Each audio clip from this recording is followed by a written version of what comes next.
So, don't mind why I'm talking so low. My dad's in the living room. But basically, Michael told me to tell you guys this. Well, basically, he lied about his age, too. He's actually not 17. He is actually 9. Yup, you heard that right. He is 9. I don't want to make this too long because I don't like talking when my parents or whatever is in the living room right next to my room. So that's why I'm talking so low, and don't mind why my voice sounds weird.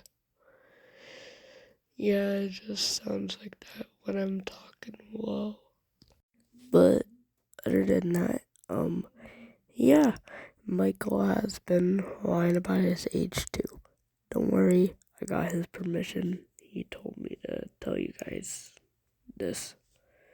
So that's why he sounded like a kid in my last video where I revealed his voice.